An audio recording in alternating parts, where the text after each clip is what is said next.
For him, it was the dream and the culmination of a lifetime. His name was Joseph Strauss. His title, Chief Engineer, Golden Gate Bridge and Highway District. Joseph Strauss is the man who led a corps of creative engineers and a legion of rugged men in designing and building the Golden Gate Bridge.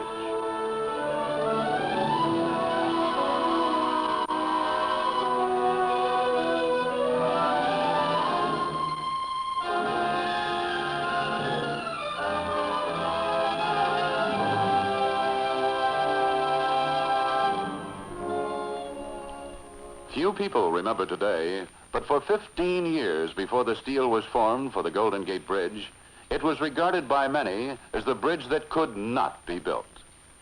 In 1918, the city engineer of San Francisco approached Joseph Strauss, then a consulting engineer with a long list of bridge contracts to his credit. The city engineer asked if a bridge could be built across the Golden Gate at a reasonable cost.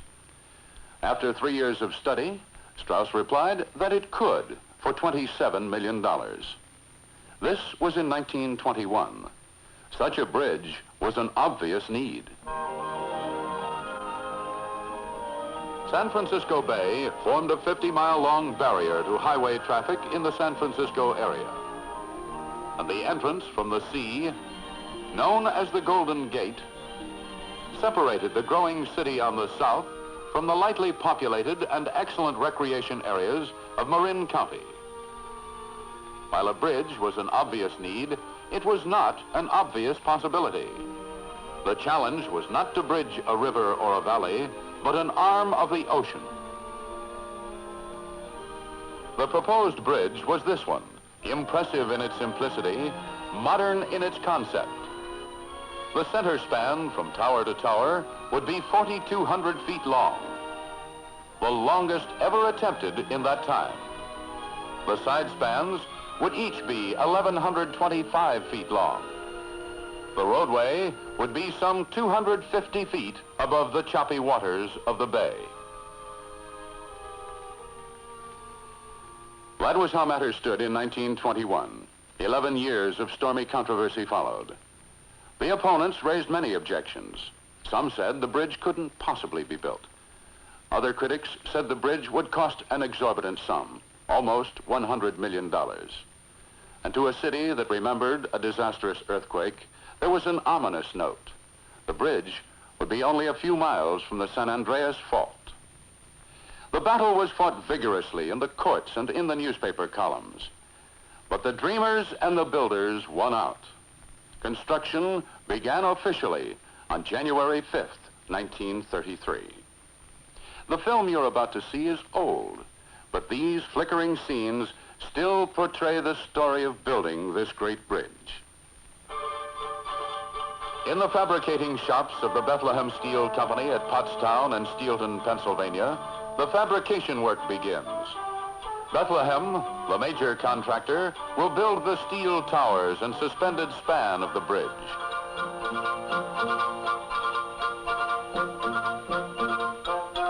Huge sections, formed and temporarily assembled at the shops, are disassembled and shipped by rail to the Philadelphia docks. It takes miles of railroad cars to carry the steel for the towers and suspended span.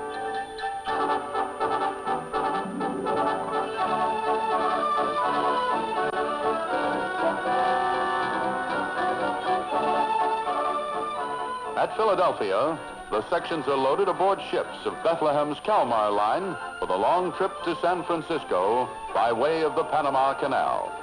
And finally, through the Golden Gate into San Francisco Bay. The steelwork is unloaded at Bethlehem's facilities at Alameda, across the bay from San Francisco. Here, the sections of the bridge are stored to be shipped out to the construction site in sequence. Fabricating the steelwork and transporting it to Alameda will extend over a period of almost 4 years. This scene was taken during the erection of the roadway. These members are only a fraction of the nearly 70,000 tons of steel that Bethlehem fabricated for the bridge.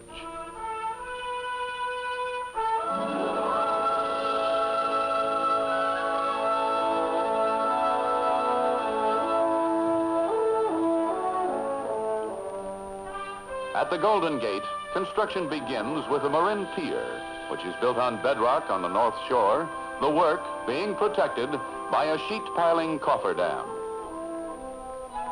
When the last of the concrete has been poured on the North Pier, its surface is ground to a true plane. This is to ensure that the steel superstructure will start true and plumb.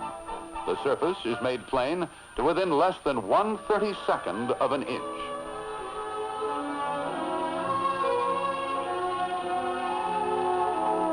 The towers, which will be erected on each pier, are identical. 702 feet of steel rising to an elevation of 746 feet above sea level. 2 legs joined together by 6 cross braces. The legs are 90 feet apart on centers. Clearance between the legs at deck level is 60 feet, the width of the 6-lane roadway. When the bridge is completed, there will be no other structure this tall between San Francisco and New York City. First step in erecting the North Tower is the assembly of the erection traveler, which will climb upwards between the legs of the tower, building as it goes. When the traveler derricks are ready, the 5-inch thick steel base plates are placed by precise measurement. The steel sections arrive on a carefully planned schedule. At this time, Bethlehem's Fabricated Steel Construction Division is known as the McClintock Marshall Corporation.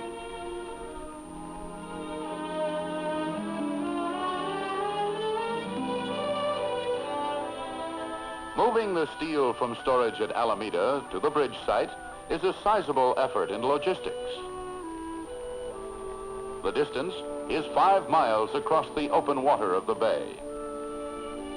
The obstacles to navigation are wind, tide, storm, and the famous San Francisco fog. To avoid delays in erection whenever bad weather prevents deliveries, a small storage area is prepared at the tower site to hold enough materials for several days' work.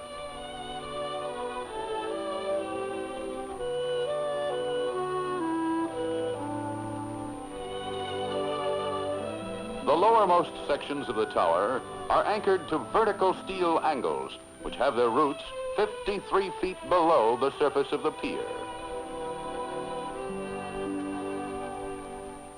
These angles are pre-stressed before riveting to the tower legs, so they will exert a downward pull on the tower, a safeguard against the stresses of wind and earthquake. As the year 1933 unfolds, the Marin Tower climbs toward the roadway level. Even in this early stage, there appears the beauty of line that will make the Golden Gate Bridge famous.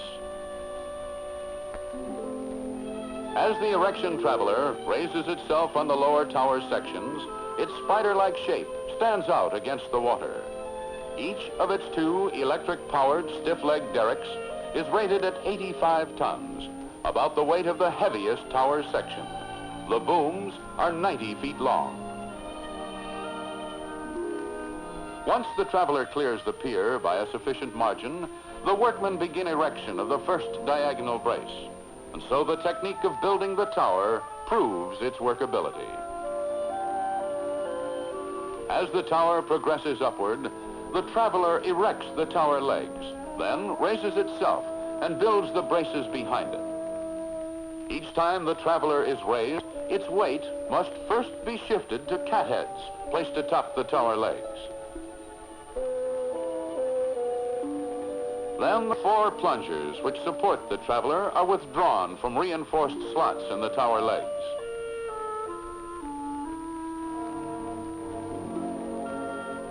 The traveler, moving upwards in about 10 minutes, gains another 40 feet of headway on the towers.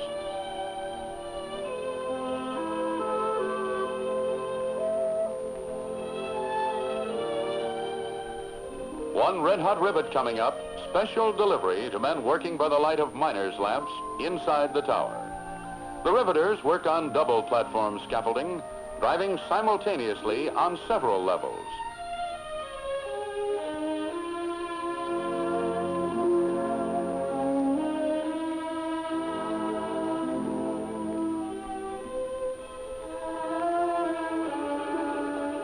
600,000 field rivets will be needed to complete each of the towers. One writer will later describe the towers of the Golden Gate Bridge as riveter's paradise.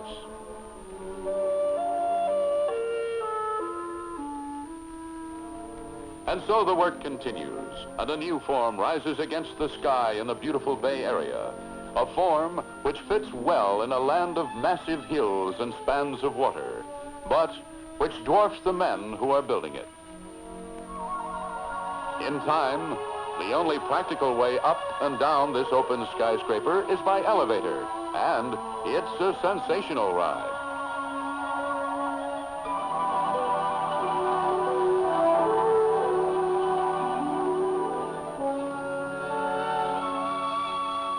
By 1934, the legs of the North Tower are some 500 feet above the water, about 50 stories high.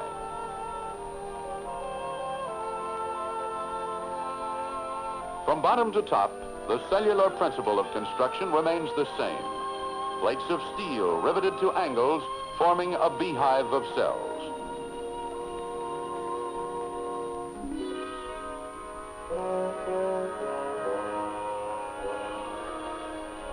This construction principle creates a maze of passages in which men will occasionally become lost for short periods. But it is a principle which helps explain the immense strength of the two towers. As the year 1934 unfolds, a bold silhouette rises above the Golden Gate. The horizontal cross struts above the roadway level will help the tower legs act as a unit in resisting lateral forces.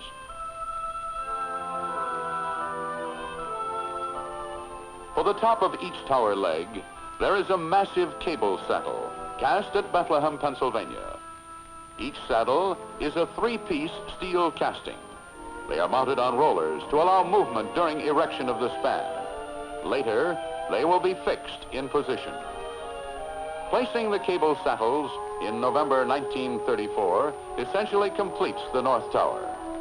However, long before the first tower reaches completion, workmen across the bay begin building the second concrete pier for the south or San Francisco Tower.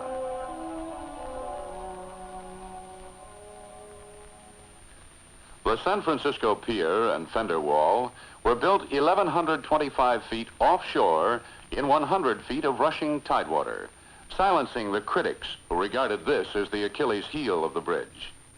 But the work didn't go without incident. A steamer, groping in the fog, demolished 400 feet of the trestle, which led from the shore to the pier site. The trestle was rebuilt. Later, a storm took out 800 feet of it. At such times, the people who said the bridge couldn't be built sounded as if they might be right. But a new trestle went up, and the work continued. All things considered, this pier and fender wall represent one of the most difficult underwater construction feats ever attempted. The pier was successfully completed in January of 1935. It took about a year and a half. On January 10th, 1935, the San Francisco Tower is begun. The traveler derrick, lowered from the North Tower, is reassembled on the second pier and begins another climb skyward.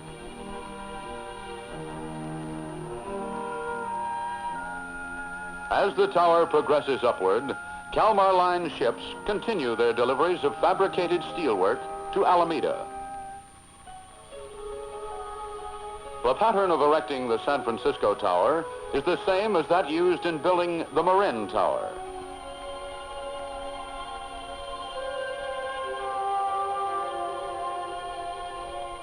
The San Francisco Tower is completed by late June, 104 days ahead of schedule.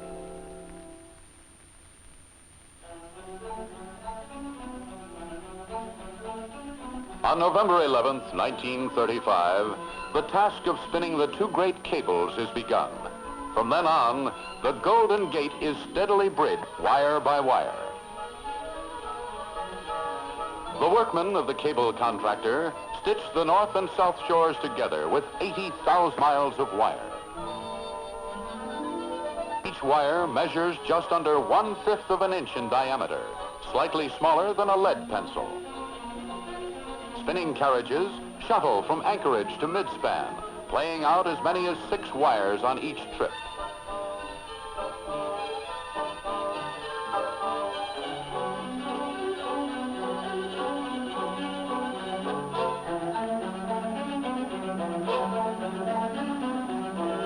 The cables, when completed, will weigh 22,000 tons apiece.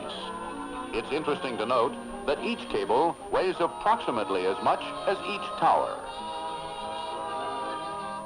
The wires, 27,572 of them per cable, build up to a compacted cable slightly over 3 feet in diameter.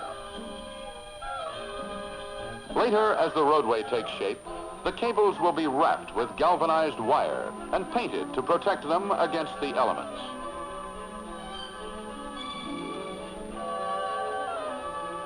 The spinning of the cables is completed in May of 1936. Bethlehem, builder of the towers, begins erecting the suspended span on June 18th.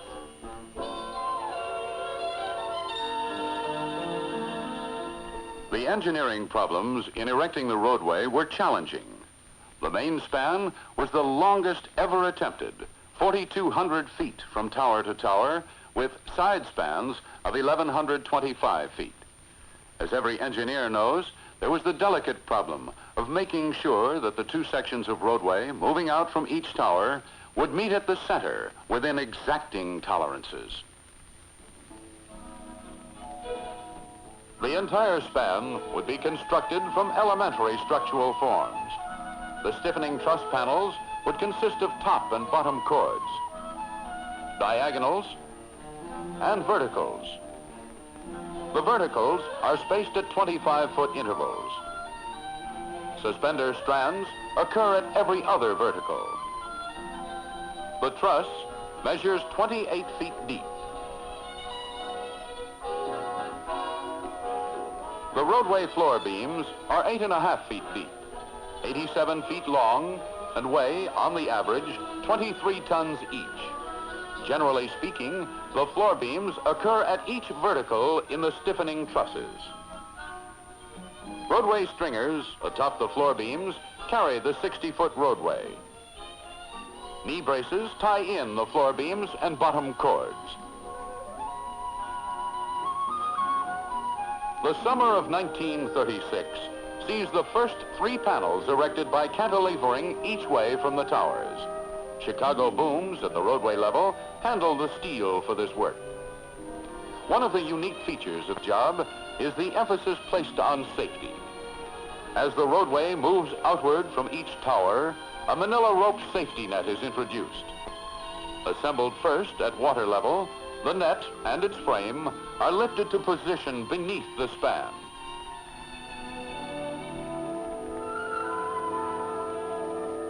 As erection proceeds, additional sections of net will be positioned, always in advance of the workmen.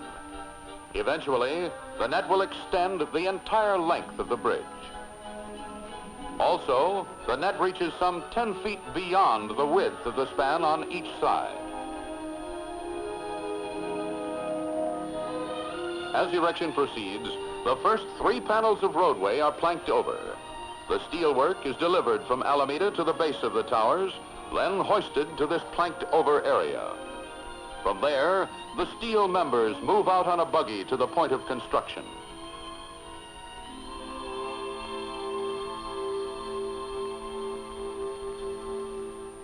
After the first 3 panels are planked over, the balance of the span erection is handled by traveler derricks. In the erection of the trusses, 2 25-foot panels are cantilevered forward, assembled piece by piece. The first vertical is joined to the projecting bottom chord.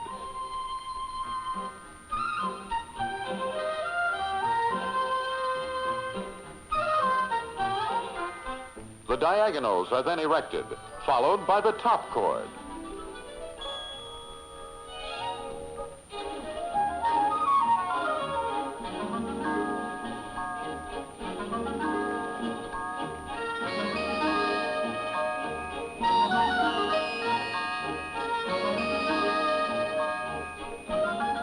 And so the span progresses, moving out truss by truss in 4 directions to maintain equal loading on the cables and towers. When each set of 2 truss panels is connected to the suspenders, the floor beams are swung into place. These will be followed by reinforcing laterals and some of the roadway stringers.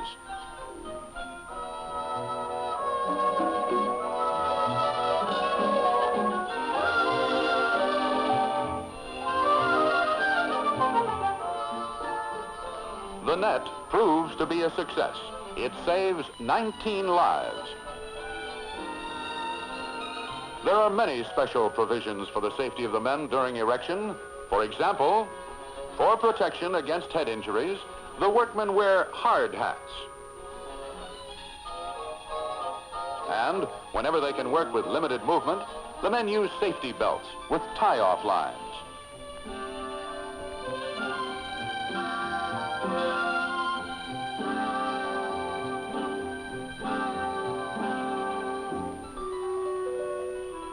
By fall of 1936, residents of San Francisco are treated to the sight of a span which moves steadily closer to the day when the 2 halves will meet.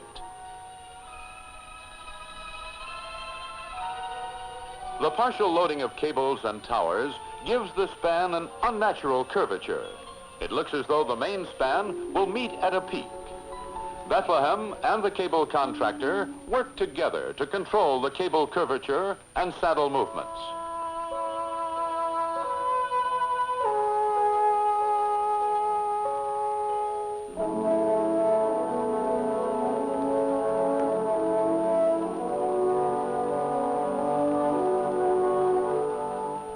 Soon, the erection gangs on the main span are within hailing distance. Then the safety nets meet.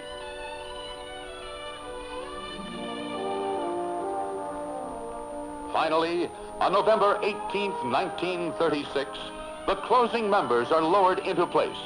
The Golden Gate is bridged.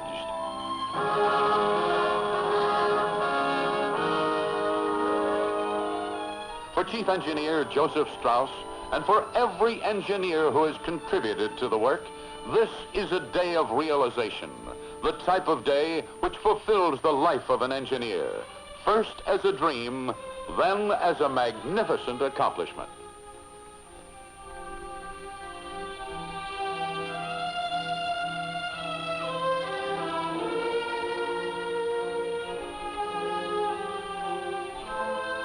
But the job is far from over. Painters apply the final coat, a special color prepared for this bridge, International Orange by name.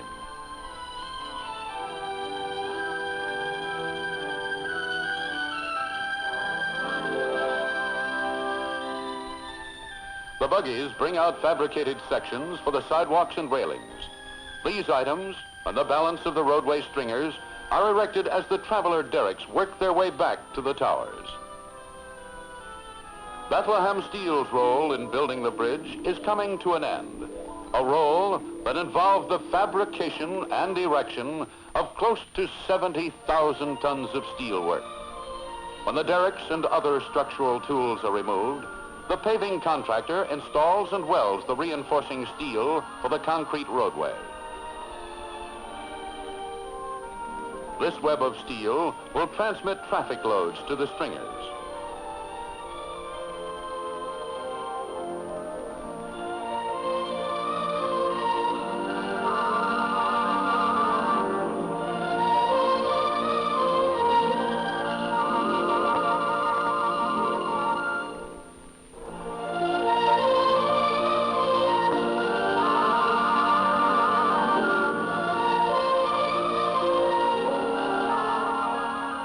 Fog makes one of its regular visits as the finishing touches are added to the bridge, creating a strange kind of beauty.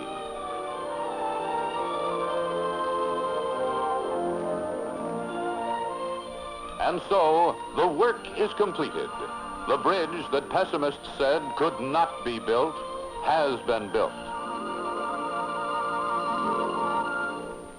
May 28th, 1937, opening day.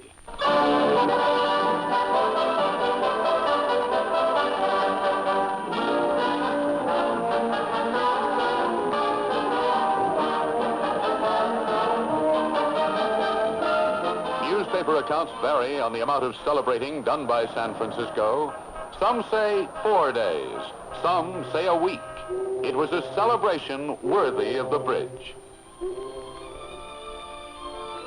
The fact that men who never saw a blueprint or drove a rivet were so deeply proud of the accomplishment proved that all men are builders at heart, conquerors of the impossible. But some men, the engineers, earn and cherish the privilege of doing the dreaming, the planning, the building. It was such men who designed and built the Golden Gate Bridge.